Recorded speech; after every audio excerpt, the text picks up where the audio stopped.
Greetings and salutations, this is Imperator Vespasian and his Justice Sidekick. Hello. Took you a bit of time. Yeah, I was hanging on an itchy nose. Today we're going to be taking a look, a second look, because I know we have already done one of these when we first started, at the Saxons. And the Saxons are totally cool. Yep, indeed. Everyone should play Saxons. Yeah. These guys are from Griffin Beast, as wishing to avoid complaints as per usual. We will just dump the figures there before I talk to you. There we go, unboxed. Happy? Good. Right. Saxons are cool and they're pretty awesome. You can use these guys for quite a lot in the Dark Age period. They're kind of universal type of soldiers, but that's another story. So, we will just quickly get on to the important bit, which is, first of all, the obligatory stuff for eBay and a picture, which will go on our wall as a collage. The officers. Now, with all the officers that we've seen in our time doing gaming, sorry, I should just mention that if you get a box of figures from Griffin Beast, if you haven't done before, chances are you're going to get a couple of officer stands like these, which are very handy because they usually have the standard and that sort of stuff on, and trumpets and all sorts of useful stuff. Some boxes don't, but most boxes do, and these are quite cool. I love this one because the cloak is just totally awesome. You can see the cloak there. That cloak is just so cool, and it makes the officer look like he's really getting into fighting. It's really nice. Whereas the Viking one is just sort of a hanging cloak, which just has a wolf on it. So the officer isn't doing much heavy lifting. No. Whereas this one, he's really getting into it, really fighting for Britain. So he has a nice little standard there with the dragon's head. These guys, when the wind used to blow into them, it used to make a howling sound. Which was, was it a howling sound for this one, or was it just a whistle? This one's a whistle, yeah, because the other... This is the whistle, yeah. I don't know, I think Vikings the British ones, it was the wolfmen, what do you call them? Dacians. Yeah, they're the howl. Scary sound. Yeah, so as the army would march, that they would raise these huge things into the air, and the wind would rush through the mouth, the windsock would blow, and it would make a howling sound.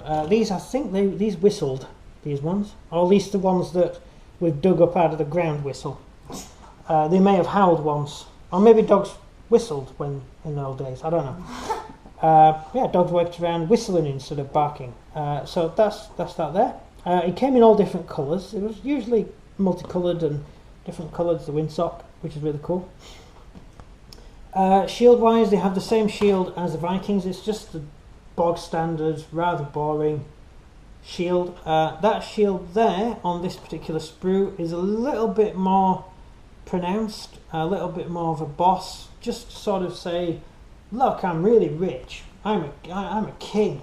Yeah, so probably a slightly better made shield. You've got a small goat horn which you can blow on to let people know you're coming. Oh, it's not a goat horn, that one, is it? No. So that's the figures. So there, nothing else really that special about them other than the cloak. And then we get onto the actual main figures. They're in roughly the same poses as the Vikings. The biggest difference is they have a little cross on their uniform, little crosses. The Vikings don't tend to have the cross. They have the hammer. So these guys have the cross because most of these are Christian. In actual fact, most of the Vikings were Christian as well. So, and certainly by the end, all the Vikings are Christian. So it's a bit silly, really. So those Vikings are really for the raid period. That's this box here is really for the time of the Viking raids rather than the later Vikings. But it doesn't really make any difference in this scale. Head-wise, you've got a load of guys wearing the standard Dark Age style helmets, so you can use them for Franks or anything like that. And then you have this crested helmet with cheek guards, which is the Saxon helmet. So you've got the two types of helmet. So you could kit all your troops out as heavy Saxon infantry, or you could kit them out as Franks. We're thinking of using Romans as Franks, aren't we? Yeah. For our game. So we'll see what we do with that. We will experiment with a few figures to see what comes out best, and we'll let you know how it goes. But at the moment, we're edging more towards using the late Imperial Romans, or we might use these figures. Also, it depends on several things. We're going to experiment. So yeah, that's the guys.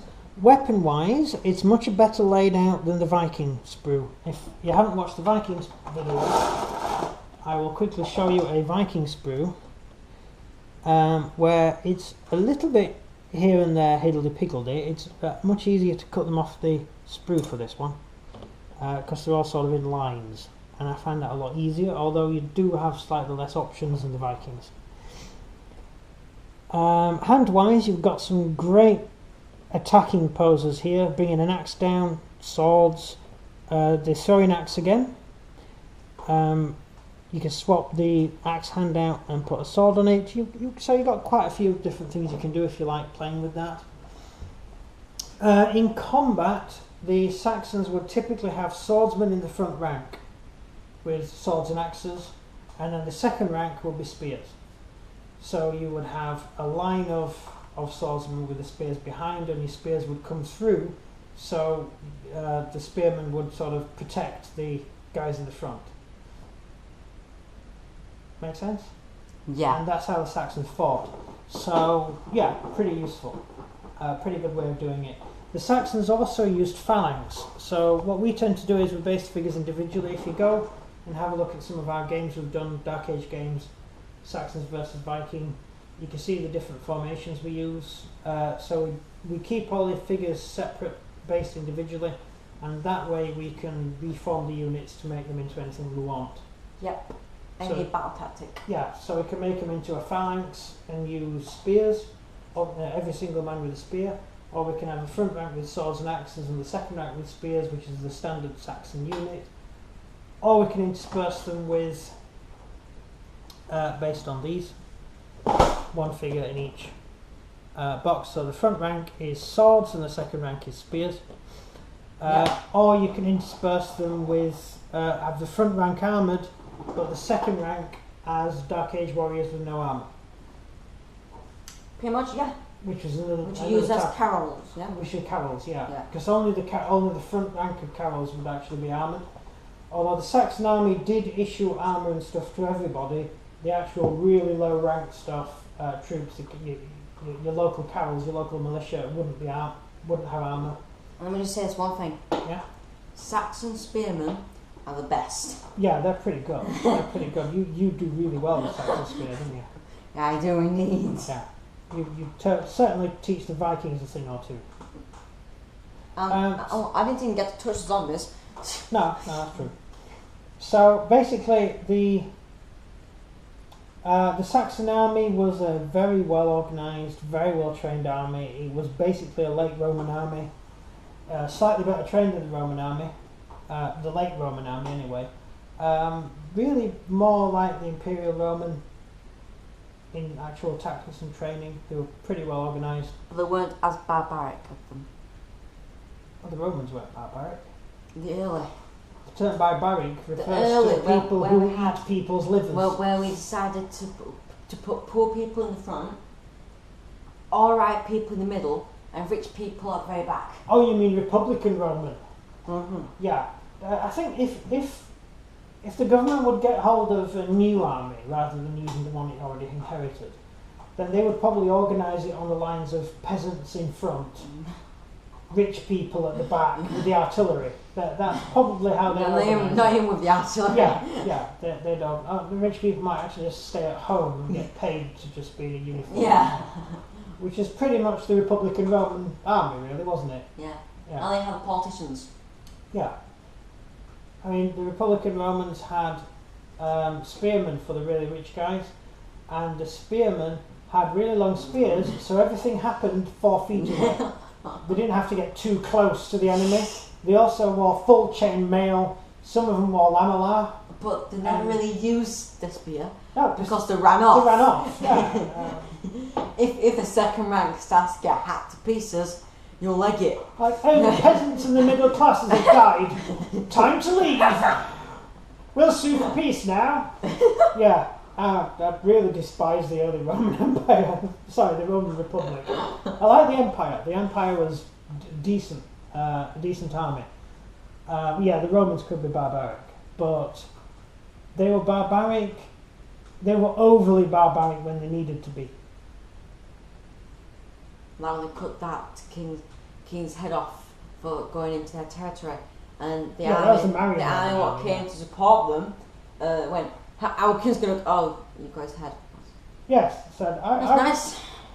We're going to fight you. We have 2 armies from Germany. We will crush Rome, and we're going to meet up with our brother. What, this guy? And he holds the head of the severed head of the guy who just killed. And then he doesn't let them go. He actually says, "We'll fight anyway," and he wins. This Marius is just awesome. If you don't know what we're talking about Marius. Look it up. So I'll check out later videos. Yeah, we've got some videos on Marius actually. If you look check them. So here are these guys. These guys are totally awesome. I really do like Saxons. You know, I have a soft spot for Vikings, but I like the Saxon army more than the Viking army. Aha. And the Saxons were just sort of nicer. I'm so sad that I'm still playing the Saxons. Why? Because I'm not touching the Vikings. Yeah, I know you're not. I know. I'm playing Saxons. So yeah, the Saxons were a proper organised army which was basically designed to defend the state, the country. So the Saxon army had a regular army of regular professional trained soldiers, just like Roman legionaries. These were the heavy infantry, the guys you see here. Then all of them received chainmail, all of them received a helmet, all of them received spears and weapons and stuff. And these guys would march all over and fight the big battles. Whereas locally, each Saxon chieftain or local sheriff would have his own militia, who were usually commanded by friends and family, because this was a very nepotistic society. And they would sort of keep law and order locally. But if you ever invaded, they would only be expected to fight a sort of rearguard action until the main army, that's these guys, actually turned up. So that's what your carols are. Not your carols, what are the Saxon? House. Oh, it is your carols. Sorry. Yeah, your carols. You play Saxon. What do they do? The guys in no armour. Yeah, carols. Carols, yeah. It's your army. Well, sorry. I haven't played them for a while. So your carols would be very lightly armoured. They would probably have their own shield that they managed to buy, possibly issued with a shield if they're lucky. But they wouldn't be expected to fight the big battles. They would generally retreat, and then they would join and be on one of the flanks of the main army when it arrived. So that's what the army was for. And that's how the army fought. And the Saxons do get a bad reputation, but they were very cultured and very civilised, and they kept the burning light of civilization burning after the fall of the Roman Empire. Pretty much until William came and screwed up everything. And killed everyone in his path. Just slaughtered a third of the population of Britain. Yeah, Britain was the breadbasket of the Roman Empire, the Byzantine Empire, and after 2 years of William being in Britain, the Byzantine Empire was starving to death, all the farmers were dead. He was an idiot, but William was a complete moron. He may have been a good general, but... What? Who kills? Well, look at that. You look at the Battle of Hastings, where the Saxons took on... Watched the Battle of Hastings. Yeah, you have the Saxon infantry, these guys, Saxon heavy infantry, the Hashkals, taking on Vikings, right? Well organised Vikings. They've been issued with kite shields by that point because they were mostly cavalry. The Norman army was a Viking army, and well, as far as we know, William only won through luck. Yeah. And that look was when he made the housecarls think. Who was in front line? The housecarls. Made the housecarls think they were running away. Yeah. Oh no, it was the Carols that followed them. Carols. Because I was thinking that because the housecarls survived and left the country. Yeah, the housecarls left the field. During Hastings, the housecarls basically, the Saxon Army deployed on a line on the top of a hill, and all day long the Normans charged up the hill and tried to attack them, and then got beaten to death, and got hacked to death by the housecarls. Because what does a Saxon call a horse? Meat. Yeah, lunch. So lunch was kept charging up the hill. All these horse burgers with men on them rode up the hill to die in front of the barbecue. So in the rear rank of the British Army were all these barbecue pits set up, frying burgers, horse burgers from the Norman cavalry, and selling them at 1 groat a piece. Cheap burgers that day. And the Normans managed to get the British line to break and chase them because the Carols on the flank, which is what we mentioned earlier about the Carols, they thought the Normans were retreating and they ran down the hill, and then they got rolled up by the Norman cavalry because infantry in the open, not in a shield wall, will get run down by cavalry. They won't survive. Whereas infantry formed up in a shield wall, cavalry will do nothing to them. Which is what the Muslims in France found out when the entire army that was invading France was annihilated by a bunch of infantrymen with no horses. Like when the Russian army decided to go into Finland and didn't come back out. Did it a couple of times, the Russian army, And on other occasions, the Russian army went into Finland and stayed for quite a while. So, Napoleon said, don't fight your enemy too much because he might learn your tactics. He did. Very good quote.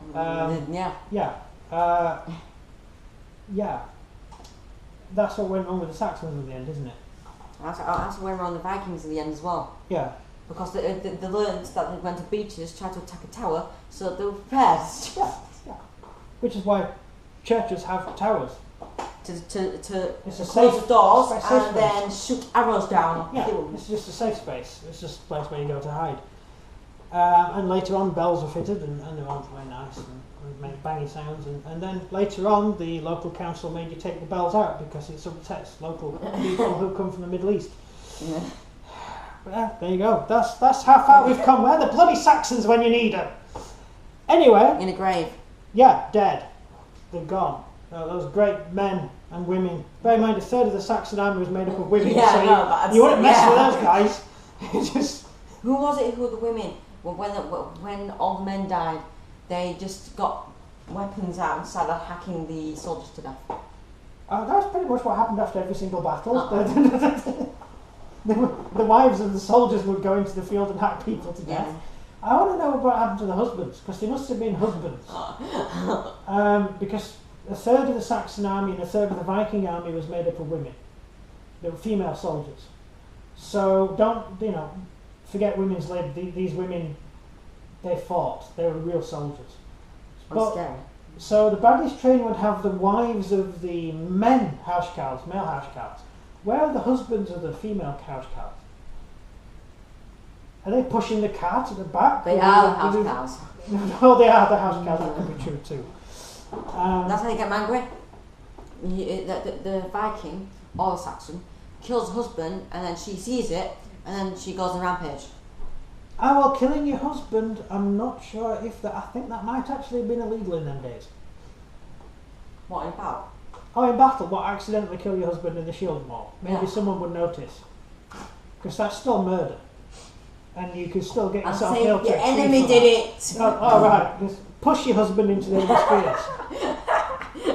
They won't notice, would they? So that's it. So during the battle, suddenly your wife pushes you into the enemy spears and then runs off. And you die in battle and she says, oh, he died. Oh, what a shame. Don't have to get a divorce now. Yeah. Although back then, was it legal? Divorces were perfectly legal. So you could get divorced without anyone turning an eyelid. It was only later on when the church went a bit funny and started sticking its nose into things like that. Even now we turn an eyelid at people for some reason. No, I don't. There's loads of people who are divorced. Half your friends at school their parents are divorced. No one cares about that. I think it's pretty normal nowadays. Which is a sad indictment. It shows that human beings are really bad at either sorting through problems. So the first time a couple gets a problem with each other, they don't get the opportunity to shove the husband into a shield wall and get stabbed. There's this great vine from Australia where, on screen, he says he's in his house and he's going to come and find me. And she does in the film, and she gets killed. Have you seen Scream? Yeah, I watched it. Right. Okay. And then what happens is the guy packs his bags and runs off. That's what I know the one you're about. Yeah. That's come find me. Yeah, that's good. I'm off. See ya.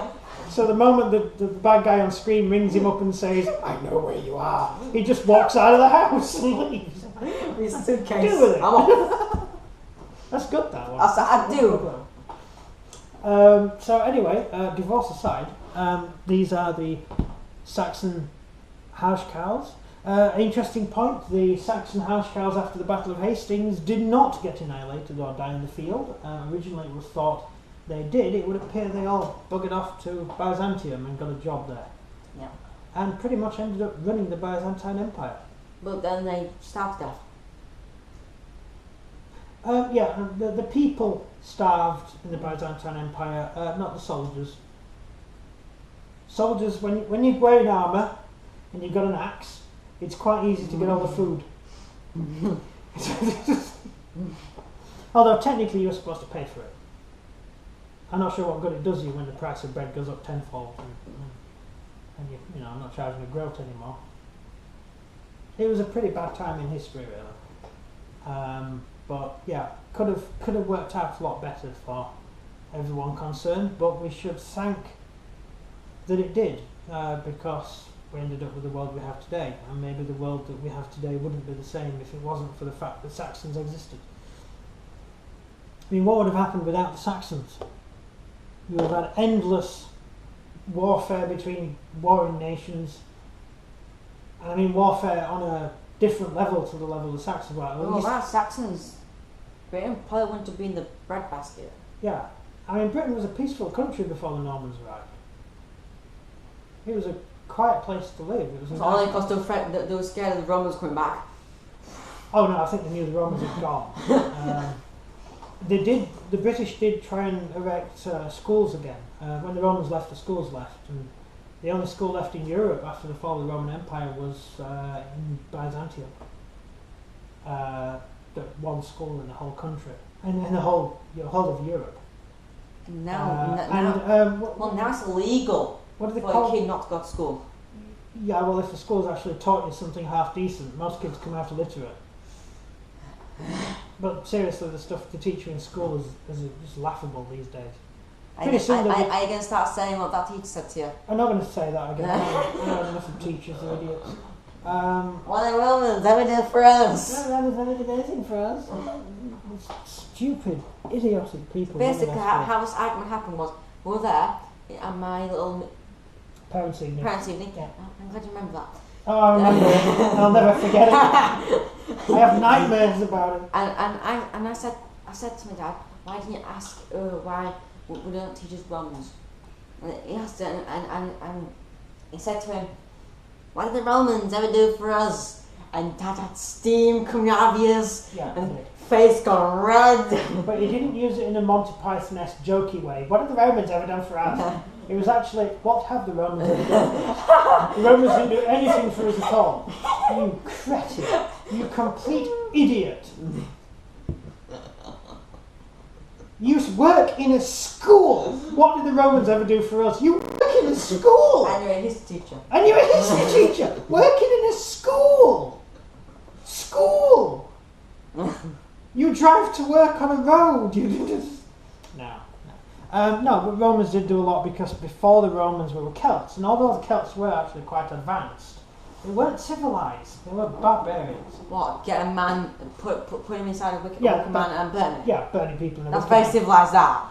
You do know what a maypole's for, don't you? No. No, well, our channel isn't R-rated, so I'm not going to tell you. What, 18 plus 18, video? Yeah, I'm not going to tell you what a maypole was for. But the Celts enjoyed the maypole, and not the person tied to it. Anyway. At this video, I want you to tell me. No, you're not. Alright, I'll search it up. And,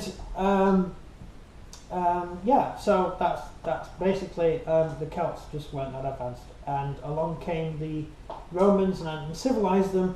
And the Saxons were the aftermath of the Roman Empire, where well-trained soldiers tried to keep law and order as best they could until the Middle Ages finished, and then we had, we're really into the nation-state, beginning of the nation-state period, weren't we? The age of reason and enlightenment, which was very enlightening, and reasoning, which we apparently have thrown out of the window, and pretty soon we will be teaching flat earth theory in school.